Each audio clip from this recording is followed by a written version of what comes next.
आए हैं ऐसा लगता है सबको न। तो इस प्रकार यमराज ने जब माताओं को सिखाया कि अरे जो जीव आया था वो वहीं चला गया, आप भी इसको विदा करो। हिरण्याक्ष को विदा करके अंतिम संस्कार किया गया, किंतु हिरण्यकश्यप ने संकल्प ले लिया जिसने मेरे भाई का वध किया है मैं उसको छोड़ूंगा नहीं, चाहे वो नारायण ही क्यों ना हो। और हिरण्यकश्यप तपस्या करने निकल गए। और माताओं बंधुओं इतनी कठोर तपस्या की हिरण्यकश्यप ने कि कथा आती है उनकी तपस्या के ताप से उनके मस्तक में से ऐसी अग्नि निकलने लग गई, ऐसा ताप की ज्वाला निकलने लग गई जिससे संसार मानो जल जाएगा, इतनी भीषण अग्नि। तब ब्रह्मा जी प्रकट हुए और ब्रह्मा जी ने प्रकट होकर के हिरण्यकश्यप को वरदान दिया, जिस वरदान से हिरण्यकश्यप परम शक्तिशाली हो गया। और हिरण्यकश्यप ने जो इंद्र का निवास था इंद्रलोक, उसमें अपना स्थान जमा दिया, समस्त देवताओं को अपने अनुचर बना लिया। एक छत्र हिरण्यकश्यप राज करने लग गया। देखिए देखिए सुखदेव भगवान परीक्षित जी से कहते हैं, परीक्षित इस स्वरूप में भी हिरण्यकश्यप भगवान का वही पार्षद है, वही द्वारपाल है जिसको श्राप मिला है, लेकिन अभी ये अपना स्वरूप भूल गया है, मतवाला हो गया है ये। अब माताओं बंधुओं हुआ क्या, इधर हिरण्यकश्यप जब तपस्या करने गया था ना, तो माता कयाधु गर्भवती थी और माता कयाधु को इंद्र पकड़ के ले गए थे। बीच में नारद जी महाराज ने इंद्र से माता कयाधु को अपने आश्रम के लिए मांग लिया। इंद्र माता कयाधु को क्यों ले जा रहे हो? तो इंद्र ने कहा कि देखिए हिरण्यकश्यप तो हमें परेशान कर ही रहा है, इनका पुत्र भी आगे हम लोगों को दुखी करेगा, हम पुत्र का जन्म होते ही उसका वध कर देंगे। नारद जी ने कहा नहीं नहीं ऐसा मत करो, ये तो सबका उद्धार करेगा आगे जाकर के।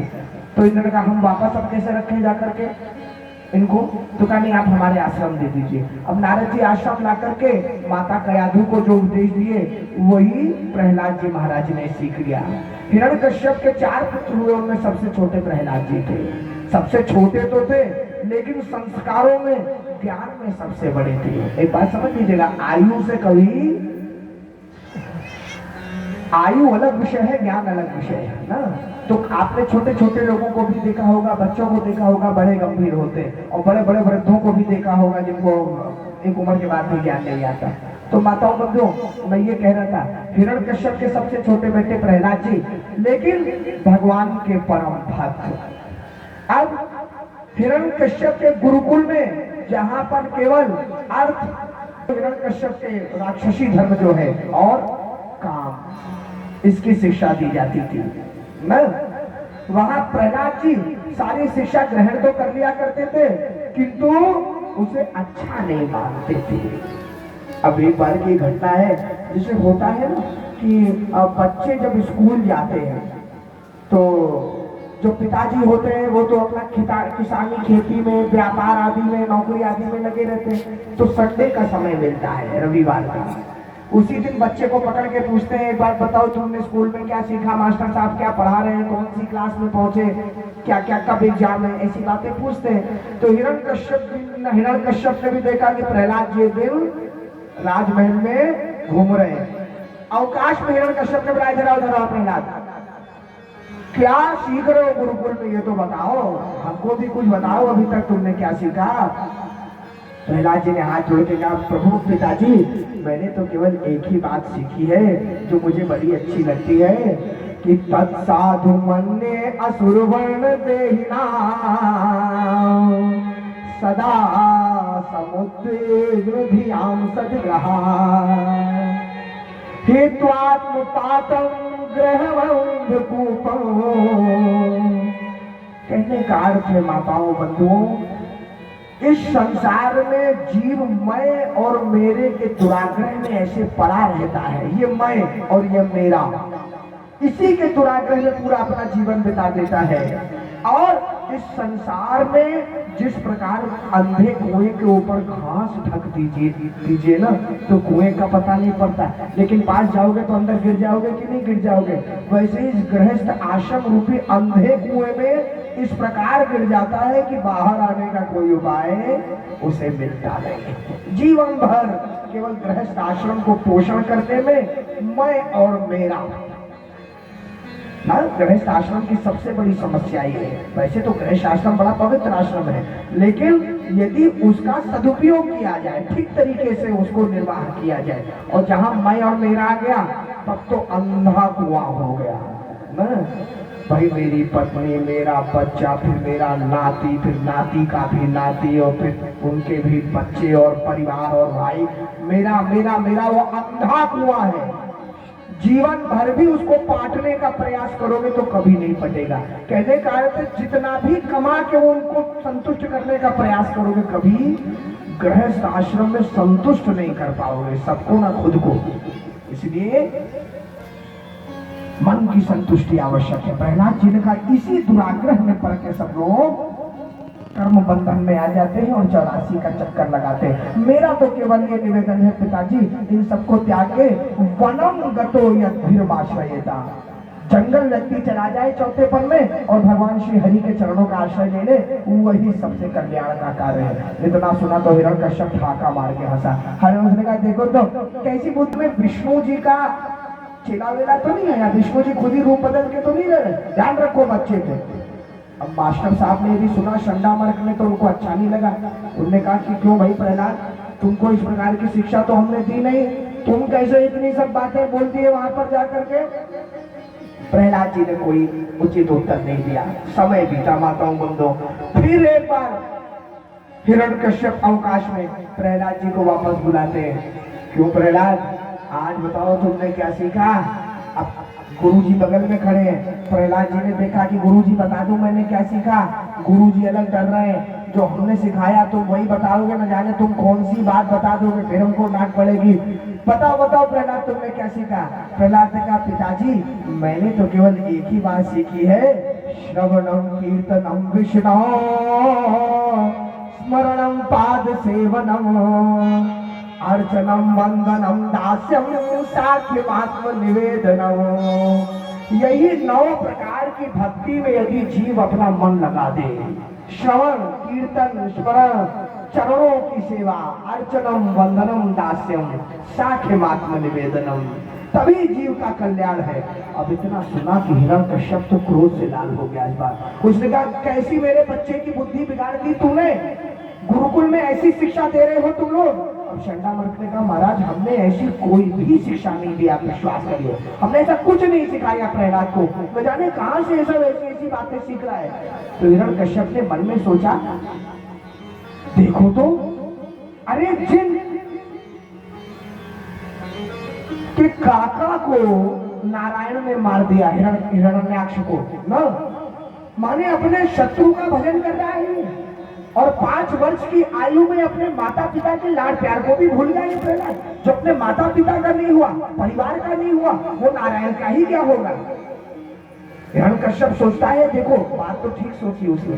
हिरण्यकश्यप ने सोचा कि यदि अपना पुत्र भी हो लेकिन रोग के समान हो शरीर के लिए, तो जैसे रोग को नष्ट कर दिया जाता है शरीर के लिए, शरीर के कल्याण के लिए, वैसे ही अपना पुत्र भी रोग के समान हो तो उसे त्याग देना चाहिए। और दूसरे का पुत्र भी यदि औषधि के समान हो कोई अपरिचित, तो भी अपने पुत्र से बढ़कर होना चाहिए। ये प्रहलाद हमारा विरोधी हो गया है। हिरण्यकश्यप ने राक्षसों को, दैत्यों को आदेश दे दिया किसी भी प्रकार से इसका वध कर दिया जाए। अब माताओं बंधुओं, कभी राक्षस प्रहलाद जी को पर्वत के ऊपर से नीचे गिरा दे, भगवान कमल पुष्प बन के प्रहलाद जी की रक्षा कर ले। कभी उन्हें विष देने का प्रयास किया जाए, लेकिन भगवान विष को अमृत कर दे। कभी जंगल में छोड़ दिया जाए, प्रहलाद जी बड़े बड़े नरभक्षी जीवों के बीच में से भी एकदम स्वस्थ निकल आए। अब हिरण्यकश्यप एक बार सोच रहा, देखो तो ये प्रहलाद को कुछ हो ही नहीं रहा। तब तक हिरण्यकश्यप की बहन प्रहलाद जी हल्की सी उभराओ कहाँ। होलिका ने कहा कि आप चिंता न करिए, मेरे पास एक ऐसा वस्त्र है जिसको यदि पहन करके मैं अग्नि में बैठ जाऊंगी तो मैं तो नहीं जलूंगी, किंतु जिसको भी साथ में ले लिया वो जरूर जल जाएगा। प्रहलाद को लेकर के होलिका अग्नि की चिता में बैठ गई। अब ज्वाला एकदम आकाश तक गई। सबने सोचा आज तो प्रहलाद जी गए इस संसार से, क्योंकि अग्नि का काम तो जलाना है, अब तो जल ही जाएगा बालक। लेकिन जैसे जैसे अग्नि की ज्वाला शांत हुई ना, सब देखते क्या है कि होलिका तो जल गई और प्रहलाद जी उस अग्नि में भी एकदम स्वस्थ सुरक्षित बैठे रहे। अरे भाई, सबको बड़ा आश्चर्य हुआ कि देखो तो जिसको जलना था वो तो जला नहीं, और जिसको नहीं जलना था वो जल गया। कितनी विचित्र बात है, बताओ आप माताओं बंधु। अरे यही प्रश्न माता पार्वती ने भगवान शंकर से भी पूछा था जब हनुमान जी ने लंका जलाई थी। अच्छा एक बात बताइए, आपके हाथ में आग लग जाए, भगवान ना करे किसी के हाथ में आग लग जाए, शरीर के किसी अंग में आग लग जाए ना, तो अग्नि शरीर की तरफ पहले अधिक बढ़ेगी या बाहर की तरफ पहले अधिक बढ़ेगी? वो शरीर की तरफ पहले अधिक बढ़ेगी, क्योंकि उसको बेस माने जो आधार है वो शरीर का मिलेगा पहले। भाई हवा में आगे क्यों जाएगी वो? मान लो इस लकड़ी में आग लग गई तो पहले इस लकड़ी को जला करके अग्नि समाप्त करेगी, फिर लकड़ी के आसपास जो भी उसके समीप होगा उसे जलाएगा, लेकिन लकड़ी अवश्य जलेगी ना। माता पार्वती ने पूछा एक बात बताइए प्रभु, हनुमान जी की पूंछ में आग लगी थी, सारी लंका तो जल गई, लेकिन पूंछ से आग शरीर तक नहीं आई। हनुमान जी के शरीर में भी तो कुछ होना चाहिए था, वहां तो हुई नहीं उतनी उतनी पूंछ में। और बाद में पूंछ भी उन्होंने समुद्र में जाकर के पूंछ बुझाई खोई श्रम धरी लघु रूप बहोरी, वो तो उनकी पूंछ को भी कुछ नहीं हुआ। मानो जैसे कि किसी अरे दिए का भी रूई जलती है भाई, दिया भी समाप्त होता है। अग्नि खानो क्रसानो सर्व रस खाए, ऐसा क्या इस संसार में जो अग्नि नहीं खा लेता? तो प्रभु जब सब खा लेते हैं तो वो तो पूंछ में लगी थी, पूंछ भी नहीं जली, हनुमान जी भी नहीं जले और सारी लंका जल गई, ऐसा कैसे हुआ प्रभु? भगवान शंकर ने माता पार्वती को जवाब दिया, देखो देवी, कारण ये है कि ताकर दूत अनल जहि सिर जा, जरा सोते ही कारण गिर जा। और देवी ऐसा क्यों सोचती हो? माता जानकी भी तो अशोक वाटिका में थी और सारी लंका के बीच में विभीषण भी तो बैठे थे, वो भी तो नहीं जले।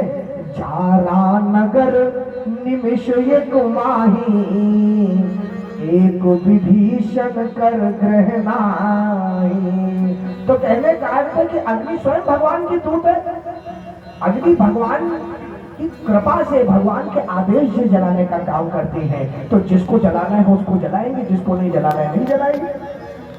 जिसको जलना था वो जल गया, होलिका जल गई, और प्रहलाद जी को नहीं जलाना था, भगवान का आदेश था, प्रहलाद जी नहीं जले। अब जब प्रहलाद जी नहीं जले, अब हिरण्यकश्यप तो एक बार विचार करने लग गया, यानी ये प्रहलाद ना मरता है और ना मुझसे डरता ही है। देखो तो आखिर ये प्रहलाद कहीं ऐसा तो नहीं कि मेरा काल बन के आ गया हो, या हो सकता है ना भी आया हो, चिंता में मग्न था। तब तक गुरुकुल के वही शंडा मार्ग आए, उन्होंने कहा देखिए ऐसा है राजन, इतना चिंता मत करिए, इतने प्रयास तो हम लोगों ने कर लिए, छोटा सा बच्चा है प्रहलाद, बच्चों की बुद्धि बचपन में बिगड़ी रहती है। अब हमारे गुरु शुक्राचार्य जी आ गए गुरुकुल में, अब आप चिंता न करिए, गुरु जी की देखरेख में प्रहलाद जी बहुत अच्छे से शिक्षा देंगे और सारी उनकी बुरे बुरे जो भी है सब ज्ञान है वो सब मिटा दिया जाएगा। हिरण्यकश्यप ने सोचा लाओ ये करके भी देख लेते हैं। अब शुक्राचार्य जी आ गए तो गुरुकुल में प्रहलाद जी महाराज की विशेष देखरेख से फिर से शिक्षा देने लग गए। प्रहलाद जी सुन तो लेते थे, दोहरा भी देते थे, लेकिन उसे कुछ अच्छा नहीं मानते थे मन से। एक बार की घटना है, गुरुकुल में शुक्राचार्य आदि जितने गुरु जी थे उनका अवकाश हो गया। तो होता क्या है माताओं बंधुओं, स्कूल में क्लास का मॉनिटर कौन होता है? स्कूल में क्लास के मॉनिटर दो ही लोग हो सकते हैं क्लास के अंदर। एक तो होता है जो क्लास में फर्स्ट आता है, वो क्लास का मॉनिटर बनता है नंबर 1, और या फिर अगर स्कूल के मालिक का लड़का ही उस क्लास में पढ़ रहा हो तो वो क्लास का मॉनिटर बनेगा भाई। तो प्रहलाद जी तो स्कूल के मालिक के ही लड़के थे, हिरण्यकश्यप के, तो वही क्लास के मॉनिटर बने। तो क्लास के मॉनिटर का काम क्या होता है स्कूल में? मॉनिटर का काम होता है कि जब टीचर नहीं होते तो मॉनिटर क्लास को देखता है, हल्ला ना करें और होमवर्क करते रहे, क्लास वर्क करते रहे, यही सब तो क्लास के मॉनिटर का काम होता है। तो टीचर थे नहीं, प्रहलाद जी क्लास के मॉनिटर से कहा बच्चों की देख रेख करना। अब प्रहलाद जी को सारे बच्चे अकेले मिल गए एक दिन क्लास में, तो सारे बच्चों को प्रहलाद जी ने समझाते हुए कहा सुनो भैया, भगवान का नाम लिया करो, भगवान की भक्ति में लग जाओ अभी से, यही सबसे बड़ा इस शरीर का महत्व है। तो क्या तुम ये कैसी बातें कर रहे हो प्रहलाद?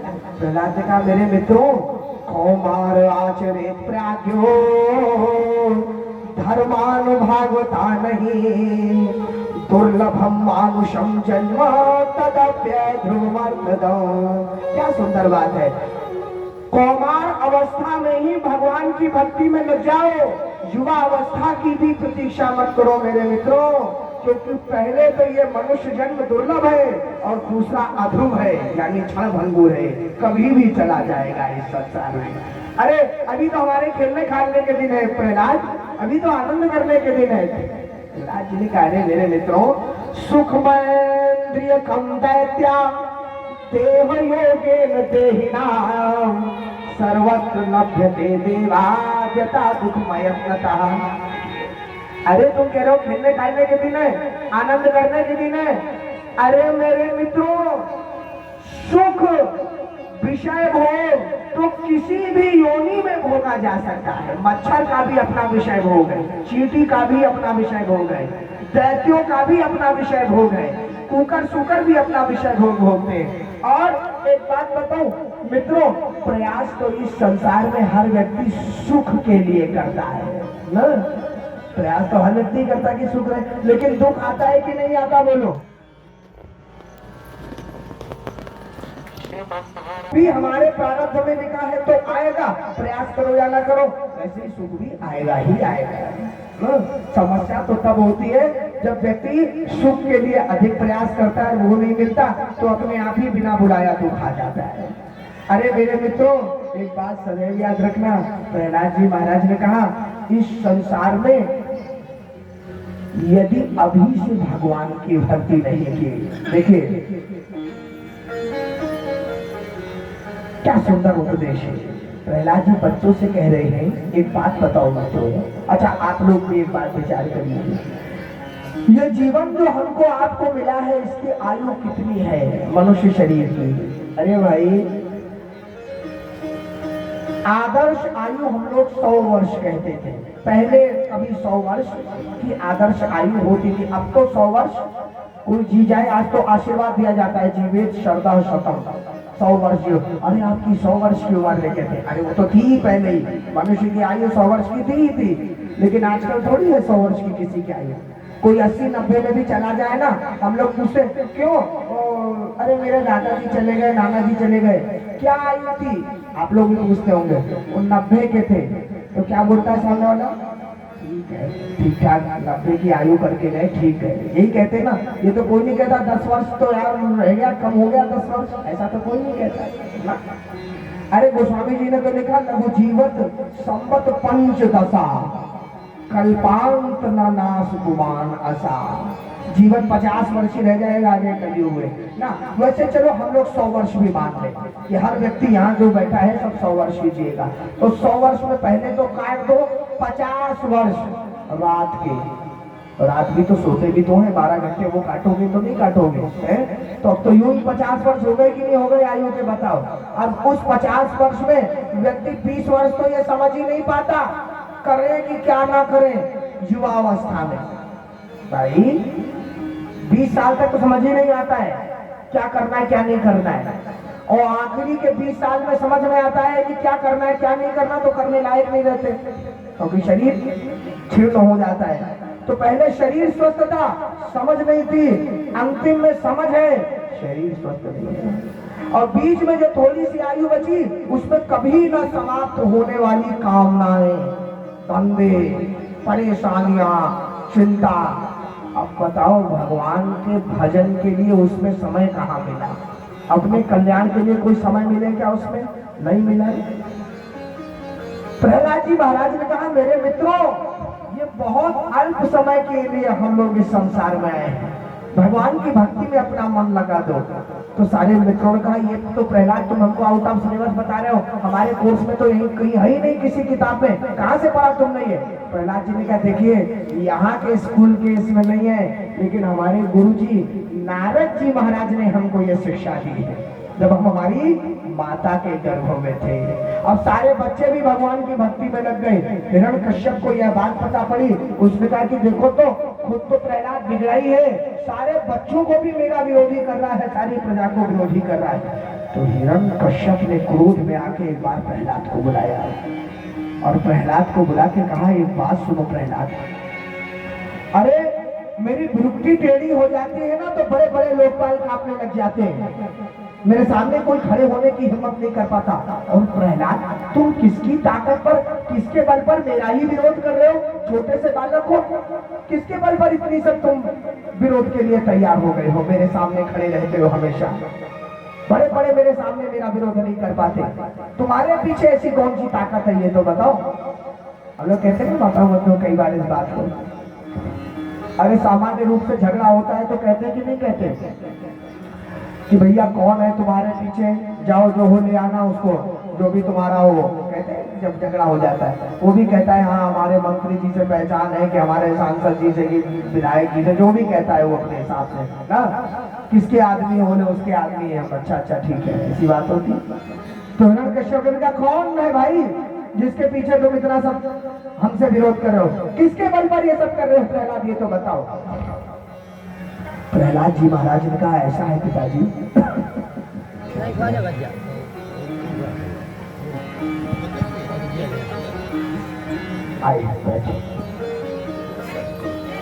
जन्म भी होना है।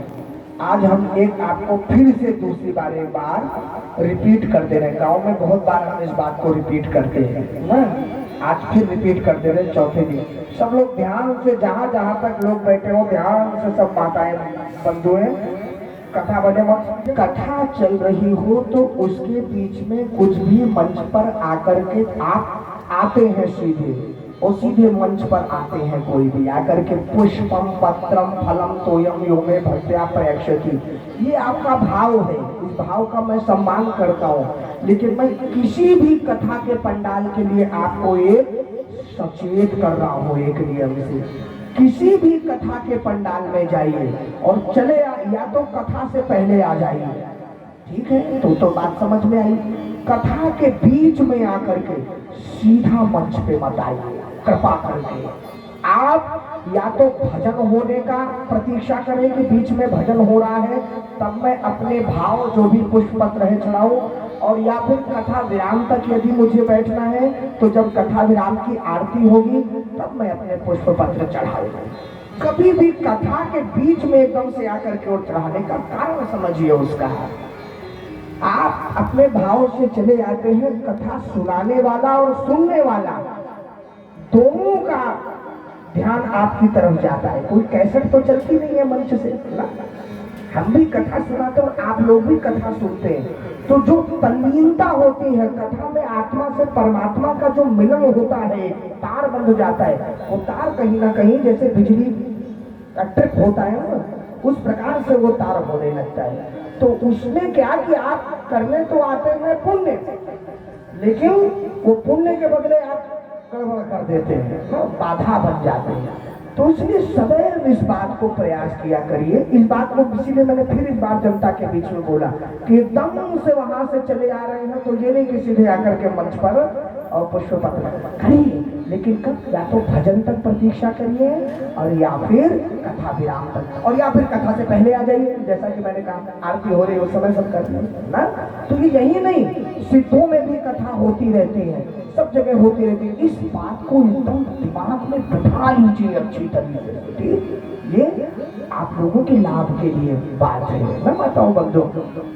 चलिए बोलिए वृंदावन बिहारी लाल की। तो मैं ये कह रहा था माताओं बंधुओं कि अब हिरण्यकश्यप ने सोचा कि अब प्रहलाद जी का कोई उपाय बचा नहीं, मैं स्वयं ही आज इनका निराकरण कर दो। तो बोला एक बात बता प्रहलाद, तेरे से आखिरी बार पूछ रहा हूँ, किसके बल पे तू इतना मेरे से विरोध करता रहता है? प्रहलाद जी महाराज ने कहा, पिताजी मैं कौन सा अकेला हूँ जिसके बल पर मैं विरोध करता रहता हूँ? इस संसार में कौन ऐसा है जो उसके बल पर नहीं है? ध्यान दीजिएगा। अरे भाई ये स्मरण आता है बिल्कुल ठीक यही प्रश्न एक और दुष्ट ने भी पूछा था, एक संत से, एक भक्त से। रावण ने हनुमान जी महाराज से भी पूछा था। जब हनुमान जी महाराज ने अशोक वाटिका को सारा उजाड़ दिया था ना, तो हनुमान जी से जो पूछा था, पता तूने किसके बल पे अशोक वाटिका उजाड़ी, किसके बल पे ये सब कर दिया? इतनी ताकत तेरे अंदर कहाँ से आ गई ये तो बता। के ही के बल खालसी पनखी सा।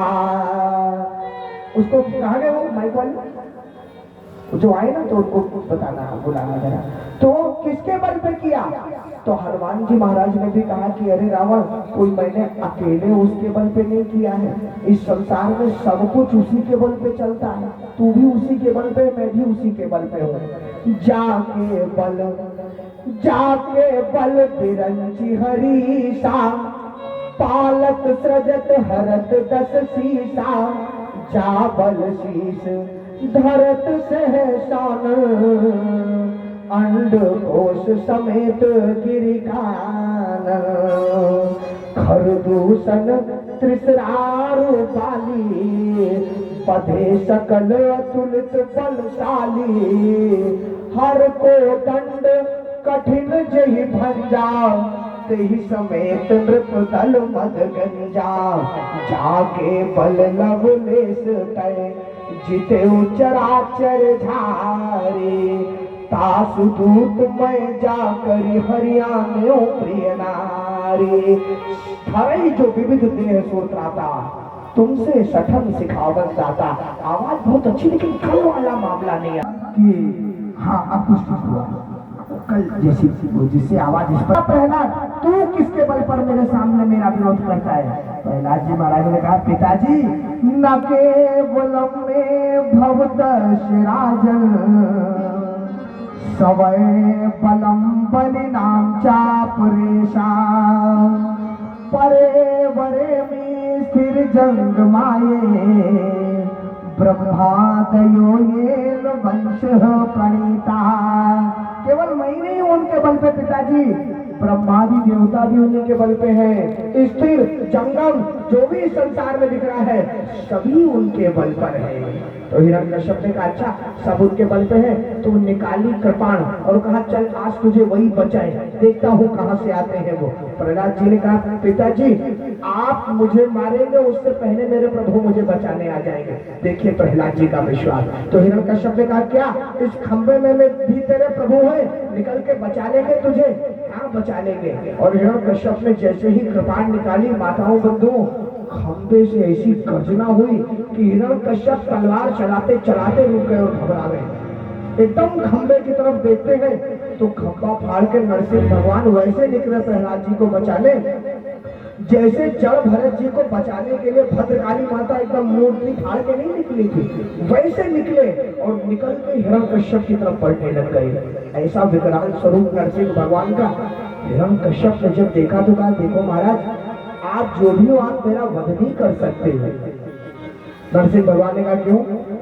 कहा इसलिए नहीं कर सकते क्योंकि मैंने वरदान मांगा है कि ना मैं किसी मनुष्य से मरूं, ना देवता से मरूं, ना दानव से मरूं।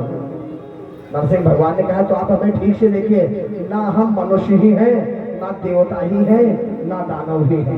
मैंने यह वरदान भी मांगा है कि ना मैं अस्त्र से मरूं, ना मैं शस्त्र से मरूं। भगवान ने कहा, तो हम आपको अपने नखों से विदीर्ण करेंगे। मैंने ये भी वरदान मांगा है कि ना मैं घर के अंदर मरूं, ना बाहर मरूं। नरसिंह भगवान हिरण्यकश्यप को पकड़ के द्वार पे ले गए, भवन की देहली पर ले गए। मैंने ये भी वरदान मांगा है कि ना मैं आकाश में मरूं, ना मैं पाताल में मरूं। नरसिंह भगवान ने हिरण्यकश्यप को अपनी गोद में बिठा लिया।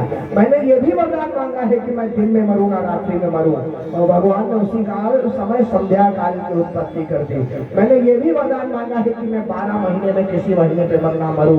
नरसिंह भगवान ने उसी समय पुरुषोत्तम मास अर्थात 13वें महीने की उत्पत्ति करके और हिरण्यकश्यप का छाती विदीर्ण कर दी। और जब हिरण्यकश्यप की छाती विदीर्ण कर दी, नरसिंह भगवान इतने क्रोधित थे माताओं बंधुओं, मानो उनकी क्रोध की अग्नि से सारा संसार जल जाएगा।